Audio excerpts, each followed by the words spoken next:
An urgent message from President Trump demanding Nigeria stop the brutal murders of thousands of Christians in the country or face possible action from the Pentagon.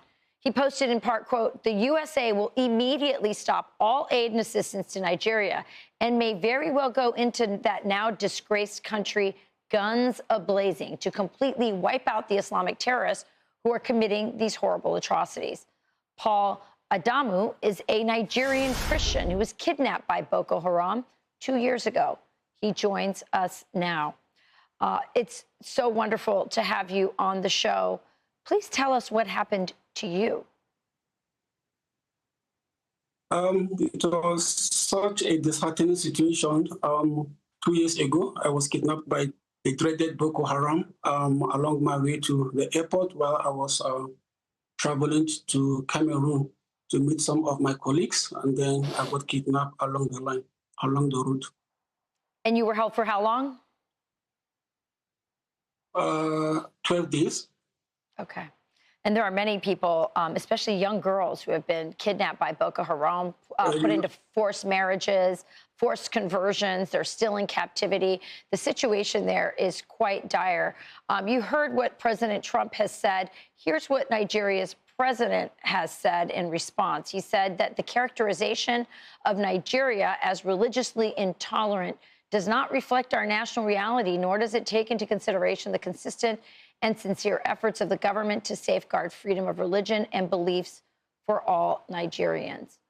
What's your message? What's it like to be a Christian in Nigeria? First, I want to thank and applaud the United States of America President Donald Trump for designating Nigeria as a CPC, because this is one of the things that we have always wanted.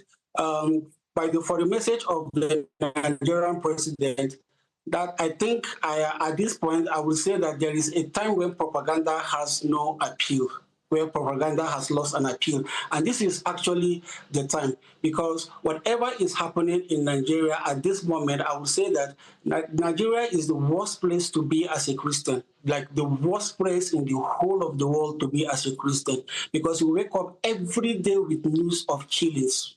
Every day with news of massacring of Christians. It's totally a genocide that is happening here in Nigeria. There is nothing anybody will tell me, because I have been in here for as long as I know. I've been in these places where these attacks have taken place. I've seen women who are crying for the loss of their husbands. I've seen children who are crying for the loss of their parents. I've seen parents who are crying for the loss of their children. I've been to churches that have been burnt down. These are not things that I've heard from the news or someone telling me. This is something that I witnessed somewhere. I've been myself. I've witnessed where terrorism is at the highest point, where people are killed and slaughtered like chickens every day. Paul, I don't have a lot of time left, but I just want to ask you one last question. How have you and other Christians kept the faith during this persecution? We are grateful for the organization I work with, Irish Global, who have taken it upon themselves to care for these persecuted Christians by providing relief materials, emergency kits, and then also providing them with discipleship, where they are being told that despite all that is happening to them, Christ still loves them.